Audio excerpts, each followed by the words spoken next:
Good day, everyone. Thanks for joining us again on Northwest Access TV. I'm Richard Cowperthwait. We're continuing with a series of programs involving candidates running for Vermont offices, mostly for Franklin County legislative seats. We also spoke a while back with Carolyn Brannigan, the Republican candidate for state treasurer. But we're back to a legislative candidate, and that would be Ben Chiappinelli, independent candidate running for the Vermont House in Georgia. And Ben, geez, excuse my, is that District 1 or 2, House District? Franklin 1. Franklin 1. I had a feeling I'm not sure how we got one. priority, but somehow we did up in Very Georgia. good. So Franklin, Vermont, House District 1 covering Georgia. I guess it used to be a perfect population. I think the Georgia population is pretty much perfect for a one-member district when I last left that issue anyway. Yeah. Of course, Georgia and Fairfax were together for a number of years with a two-member district. Yeah. Anyway, so running as an independent for the Vermont House, I should note the incumbent is Republican Carl Rosenquist, I believe running for a third term. And he declined our invitation to appear on the show. We certainly did offer that to him. And he's running for re-election and again running as an independent. I asked you off here, did you give some thought to running as a Democrat and or progressive? I did give some thought to it. Yeah. One of the answers I quickly was met with was it was too late to go in. But I don't want that to be thought as the main reason that I didn't run as a Democrat. I was approached sort of midsummer by some other community members who had noticed that I'd gotten involved in, to step back a little bit, got involved in local politics on a school board level about 7-8 years ago. And that was because of a similar reason. There was a calling from other community members for change, and nobody really felt they could or wanted to step into that position. And they had approached me and said, would you be interested in it? And I thought, yeah, I'd like to do that. I'm passionate about issues. I like to have, I like to make an impact where I can, and it was, and I believe in a certain amount of volunteerism. I mean, there's a small stipend, but it really is about volunteerism on that school board level. I think that. And he's still on the school board? Well, I am now, so I guess we'll see what the determination of this election is, and if I'm running for something again in for town meeting day or not. Is it still the Georgia school board, or are we talking a new name? Well, it's the Georgia. It is the Georgia district.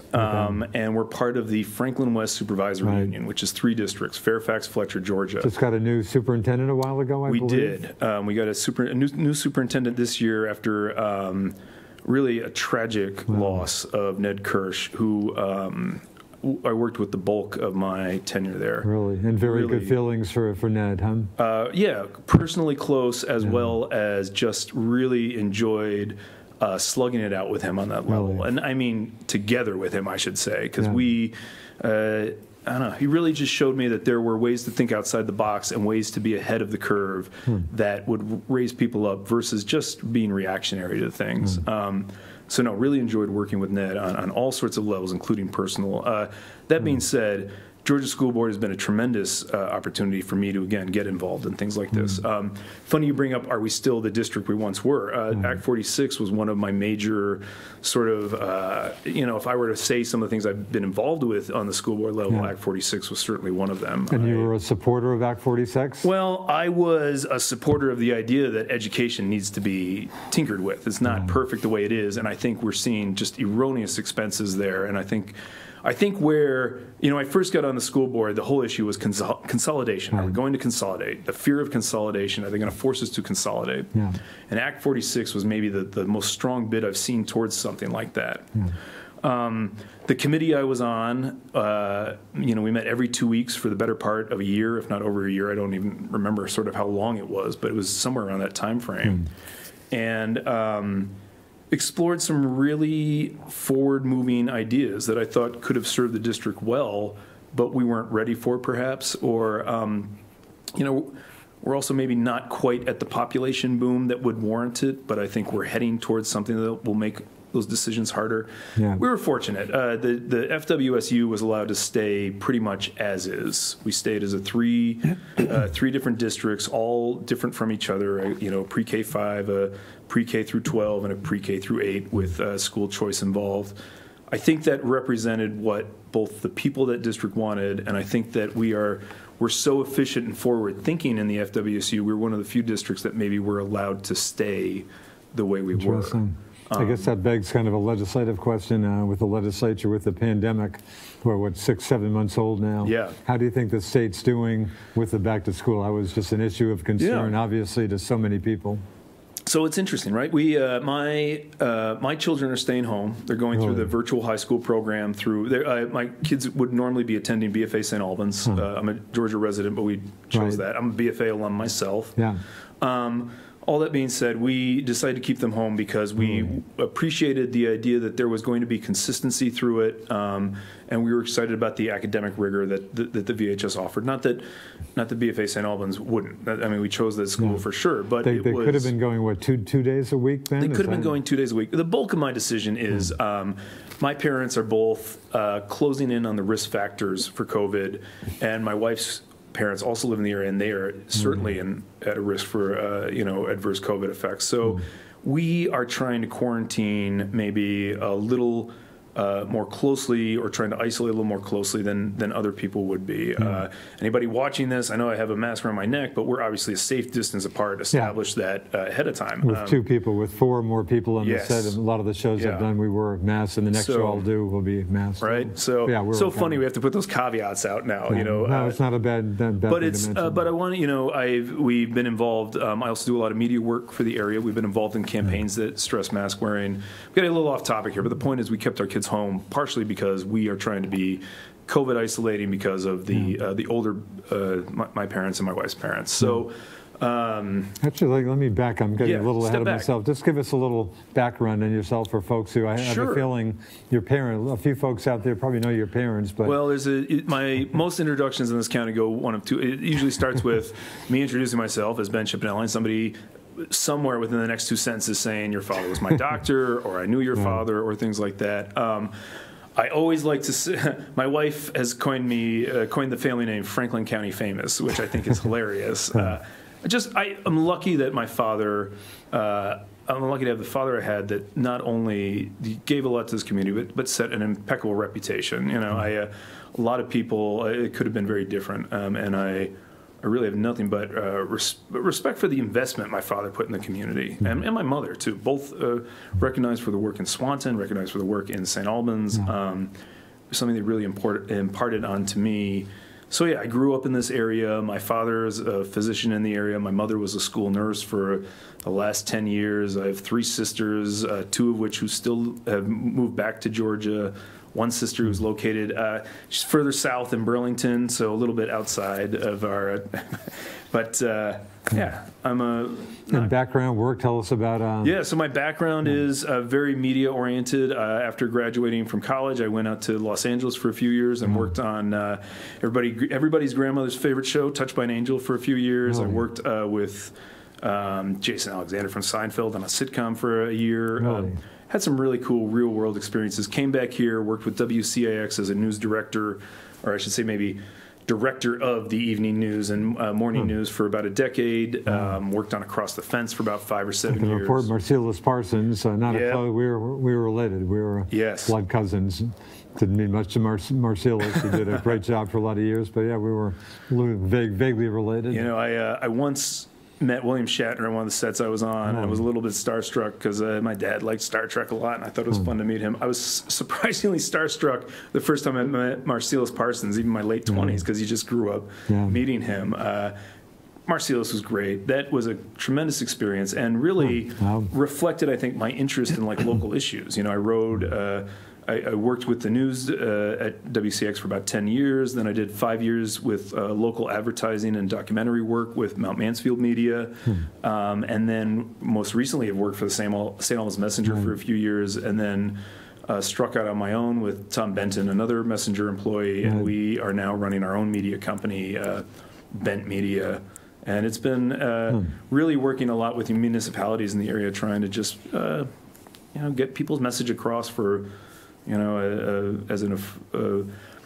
want to be a resource people can use, not something that a lot of people I think need video and feel like it's out of reach. We're trying to bring video to Franklin County in a reachable way. And you're faring pretty well. I don't want to use this as a business plug by any means, but are we faring well? We're doing. We started 1 month before the COVID shutdown, so it's a tough time to start. But with people kind of coming out and realizing that more than ever they need to get a message out to people about either what they're up to or about what they should be up to. Again, whether it's health information or information about what people are trying to, sell or reopen. We're there for them. So we've had some. We're really seeing it wake up again this past month or so, and I think that's indicative of what the whole state's doing. Right, it's trying to wake up right now if we can safely. Well, maybe talk more about that. Supporting again, Governor Scott seems to be getting generally pretty good words for certainly how he and his administration have handled the pandemic. Who are you supporting for governor? Of course, he's being challenged by Democratic Progressive Lieutenant Governor David Zuckerman. So, I say I'm running as an independent. You asked me why I didn't line up with a party. I probably would have lined up more with the Democrats from a liberal social standpoint. But I don't know that I always agree with all parts of their agenda. I definitely am throwing my support behind Governor Scott. I watched at least two of the debates. I don't know if there have been more, but I've watched two debates on TV. I think he handles himself extremely well. I think he handled this pandemic. We could not ask for more in the way somebody handled this pandemic, and I can't imagine not rewarding that with my vote. I think Zuckerman makes all the points that he should. I don't want to over-criticize his campaign, but my gosh, Phil Scott has done a fantastic job. Recognized even nationally, Fauci came on and recognized the work he did here. I can't imagine, again, not rewarding that. Yeah, I've made the point probably a few times that I consider T.J. Donovan, Vermont's Attorney General, headed for another Democrat. Easy, massive landslide re-election victory. Probably the luckiest Politico in Vermont for not having announced for governor. Right. Picked a very good year not to run for governor, I think. I think so, too. And for Lieutenant Governor, are you backing Scott Milne, the Republican candidate, running against Democrat Molly Gray? I will. I'm not. I don't know if I'm really backing anyone in any of these races. Very few people are asking me other than you. So, but I again watched the lieutenant governor debate. What I walked away with is Molly Gray is much more aligned with the issues and the opinion on the issues than I care about. I saw both of those in the debate. I saw maybe more distractions than I wanted to see real debating in that. I thought, and I think that maybe just speaks to people's experience in that case. But yeah, Molly Gray is definitely aligning with the issues I want. I didn't particularly love the way some of the tactics she chose to debate with, but I don't know. Like, let me go through a debate and then let her criticize me too, And one local issue, Georgia and St. Albans Town are at least two of the 15 Franklin County municipalities with local issues coming up November 3rd. In the case of Georgia, of course, a $3 million proposed bond issue for a town garage. Is that a good move for Georgia? I think it's a good move. The town garage is right on Plains Road, which is right down the road from me. I mean, it's not much of a pretty humble brag in Georgia to say, hey, that goes right by my house. But it is. It's right there. I've seen the land that they've picked up. I've seen that garage.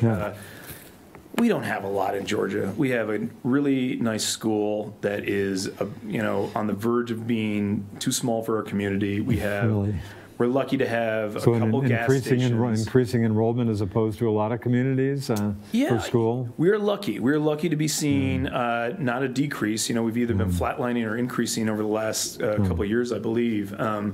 And you certainly see a lot of new builds going in Georgia, a lot of new housing. And I think we're really, especially Georgia and Fairfax, which again are under one SU, we're really the two communities that are on the new ring of, if I live in Chittenden County and can't afford it, where am I moving? That's going to be us. So to follow, gosh, where are we getting? Oh, we're talking about the investment in the garage. We don't ask for a lot in Georgia. I think we're very frugal in Georgia, and I think especially the town budget next to like the school budget is extremely frugal. If we're asking for this garage, I think it's because we really need it, and that building's in serious disrepair. And again, for what we ask of that department, they deserve the right resources for it. St. Albans Town, as you probably know, has a new town hall issue, so some big local issues as well. So what are you running into? Talk about campaigning. Boy, you picked kind of a tough time to campaign. Talk about, I guess, lack of traditional campaigning. It is a terrible year. How have you gone about campaigning? I see plenty of your signs and Carl's, for that matter, in the town. Well, and I'm in the first town. off, I'm usually there about every day. When it comes to the sign war, I'm not winning. Carl's got that town blanketed for sure. Well, it sounds like you're not doing too shabbily yourself. Well, thank you. But I, what is campaigning like this year? You're right. I would normally be, with the first year I campaigned for the school board, I went door to door in a few neighborhoods and really, knocked on doors, handed out flyers, to some extent, maybe put people in an uncomfortable zone of having to acknowledge that I was running and say hello to me. But it was great. It was great to meet a few people, and every once in a while you hit somebody who will chew on your ear and say, "This is an issue I care about," and gives you something to go home and think about. This has been really hard to do this year, and so it's been a bit of a social media attack, which I know only reaches a certain amount of the population, but we have a very strong community forum in Georgia, so I feel pretty confident that I'm at least getting the message out to people who hear it and then maybe pass it on one more time. And you only have about 2,000 to 3,000 voters in 47 households or something like that. We're not a huge population, so the social media has been great. I think when it comes to really sort of traditional stumping for myself, I like to stood outside the school and waved in the morning when the traffic jam hits. Probably do something similar on the interstate over the next couple of weeks, trying to just do my best to knock down questions as they come and get my face out there. I suspect this could have been one. Again, Carl Rosenquist declined our invite, but have you had any joint forums with the incumbent? We haven't, and it's hilarious in the sense that I certainly know Carl well. Grew up with his son. We went to school together. We're in the same grade. In fact, Carl's a former Georgia school board member. Georgia school board member, and then went into the legislature. You could say I'm emulating his career path. And as far as local politics, I have nothing against Carl. I think we grew up, like I said, with his son. Spent time hanging out at Carl's house when I was a kid. He's come to a lot of school board meetings over the years. We've had great conversations, but we haven't gone head to head, and we haven't even really acknowledged it. I haven't reached out. He hasn't reached out to me, and I don't think that has anything to do with disrespect. I think it has to do maybe with the fact that we both do know each other, and we. I would never want this campaign to be anything but amicable. And it sounds like such as the campaign has been. It's been just that, I guess. I think we're both trying to push our muscle around in the positive way without directly contradicting each other too much. We certainly have our differences. I think our differences are at the core probably only political. I think we both have the same. We have some good values at heart. So, Governor Scott has not been bashful about vetoing bills. Correct. Act 250 reform, I guess most recently, Global Warming Solutions Act, paid family leave, increasing the minimum wage. You comfortable with some or all those vetoes? Any of those you want to jump in on? The climate change one is a little near and dear to my heart. It's funny, my kids were asked as assignment, again, I have two high school children, a sophomore and a junior. They were asked about social issues they care about as part of their kind of getting to know you through this VHS and some other things. And my son wrote about climate change, which was interesting to me in the sense that we don't talk a lot about climate change in the household. I think that I think my children have had a pretty solid scientific education. They certainly hear my wife and I make some blatant statements about it, but I had no idea my son was so passionate about it until he wrote a little bit about it. I think when I look at like the climate bill, a lot of people respond with the idea that it is going to increase taxes. That is immediately where they go with it. And I think it's a shame because it's not a bill to increase taxes. It's a bill about accountability as I look at it. Vermont is having trouble meeting its emission standards, meeting its emission goals. And we're basically, I think people who get nervous about that are saying we don't think we can meet our emission goals. Well, eventually it's going to catch up with us. We're going to run out of room to meet those goals. So I don't mind seeing legislation that gives some power to accountability. I think that if people are abusing this and just trying to draw money out of the system, then that's a failure of this bill. But I think if this bill increases our desire to be accountable, I think that's a good thing. And I especially think that, if this bill brings about creative solutions. This bill, a lot of critiques are, it's not very specific, right? It's not specific in solutions. It's specific in how you can enforce solutions we haven't come up with yet. I think that's okay. Like, I'm on the school board. I love being on the school board. I love the issues that come to me. But sometimes people will say things like, hey, did you know that they're going to be switching classes from 3rd to 4th grade? Like, they're going to have different teachers in that. I'm like, I really wasn't aware of that. Well, how come you weren't aware of that? Shouldn't you be part of the decision? I'm not an educator. I am somebody trying to represent what is best for the public, and let my educators do their work. I think the idea that this sets up a forum of people who are problem solvers about climate change and about our emissions and gives them a little bit of power and a little bit of teeth to enforce that, I don't think there's anything wrong with that. And of course, the legislature did override that particular veto, with some Republicans voting to override. Yeah, correct. And so it sounds like you would have been voting to override, or would have supported that. I would have voted for it, and I even put, like I said, I've been running sort of a social media campaign. I put something up on Facebook about that bill before it got vetoed. One of the strongest sort of pulled more people out of the woodwork complaining about that bill than any other. But again, I thought most of the complaints were economic. You know, why are we getting more taxes? People are taxing us too much, this and that. And I think,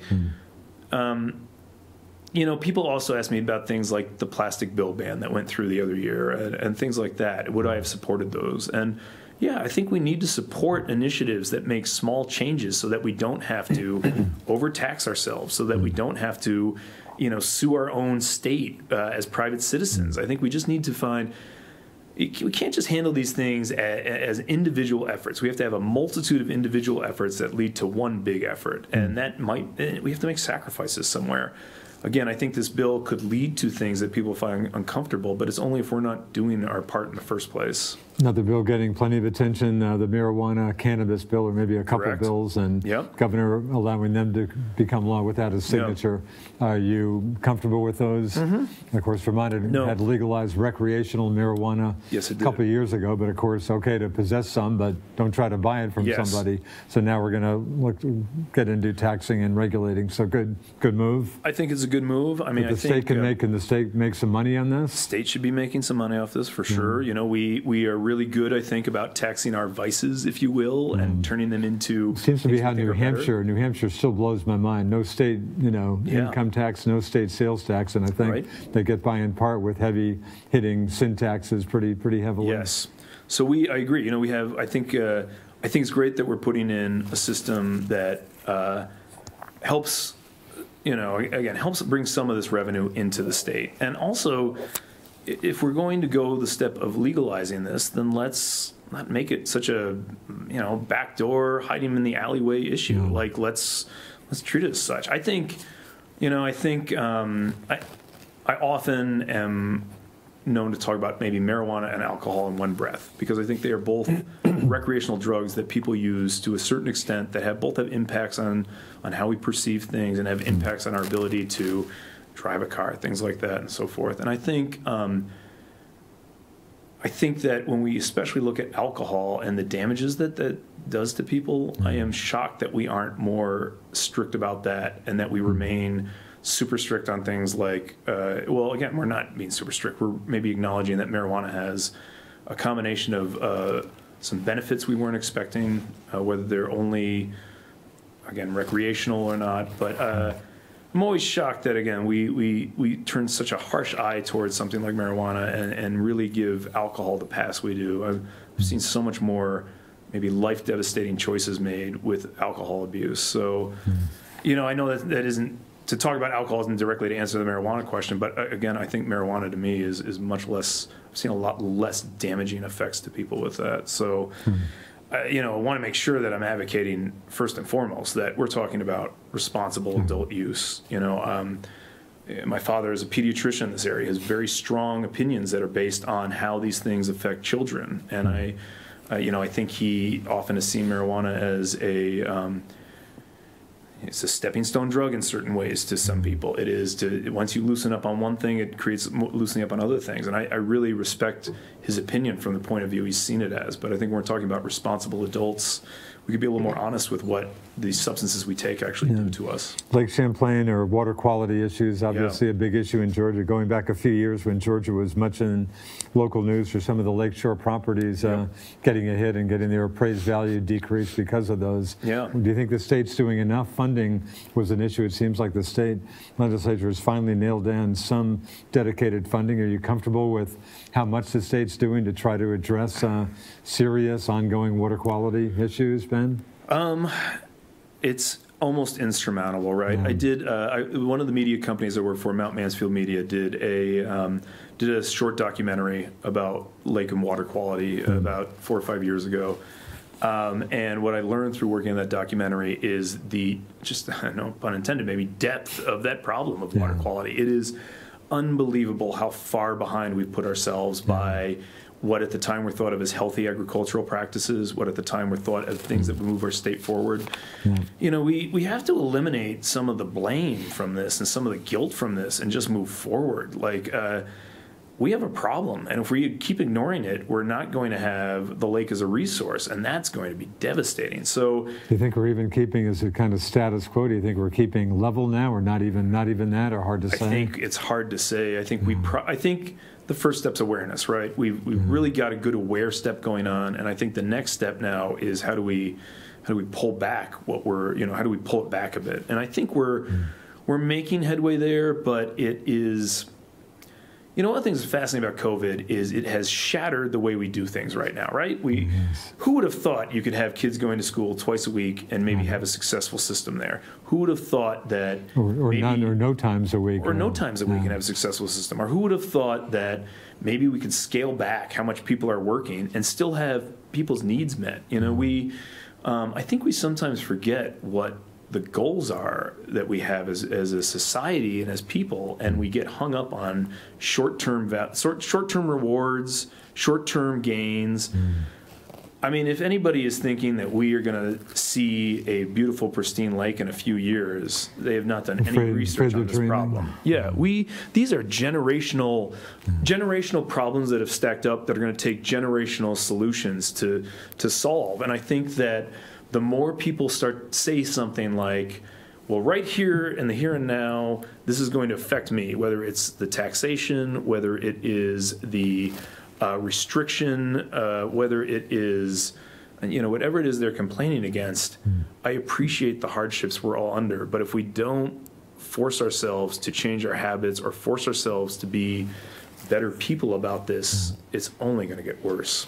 Down to just under 3 minutes now. Legislature recently passed, I think with almost unanimous approval, the budget for fiscal year 21, basically the last 9 months. I'm hearing from legislators, candidates, that if you think this was a tough budget, next year, fiscal year 2022 is going to be really tough with so much uncertainty about how much help the feds give. Do you see, are higher taxes inevitable, or is that a question that's just impossible to really get a handle on? Well, it's probably possible. Really possible to get a handle on, but doesn't mean I won't try. You know, I've had. You got a couple down to about 2 minutes. Yeah, so I've had a lot of experience working with budgets on school budgets. The biggest budgets in Franklin County, that's for sure. I mean, you know, we're dealing with $12 to $13 million in just the town of Georgia, where again, municipal budget is under 2, I think, or around 2 a lot of times. So those are big budgets, and I think you have to come down to really big decisions about what benefits everybody. And more than that, I think you have to not be. Yes, you can't just spend erroneously, but you have to be able to invest, or you're going to have these huge increases all of a sudden. You know, this happened with technology in Georgia. We did slow investments. We had a lot of critiques of it. Now when we need them for remote learning, we're prepared, and we haven't put big tax burden on people. We just have to be smart about how we go forward. You can't solve every problem at once, but you can keep things from falling into complete disrepair, and you just have to slowly invest. I don't know what the answer is, but I'm ready to tackle it. Fair enough. Sounds political enough. Down to about 1 minute, I'll let you make, and you've done it, I think, very articulately. Make your case. Why would you be a good person? Well, you know, for I'm running because I'm definitely running for this because not just because people approach me, but I think they approach me because they know I am dissatisfied with no action. And the best way to get into action is to get involved. So, again, I don't want to speak against my opponent. Carl is a good person who has really spoke, I think, what he believes in. But what he believes in is not necessarily going to be progressive. Carl's a conservative. He wants to see things not change very much and see things stay the way that he's comfortable with. I don't want to over-exaggerate, but there's something to that in that party.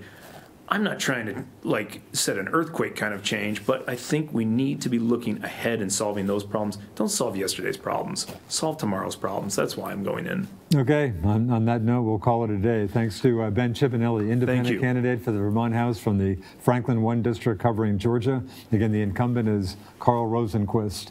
In voting, some folks have already voted, but hopefully a lot of folks have voting to do. Thanks to folks putting the show on the air. I'm Richard Cowperthwait. We'll see you soon for another show.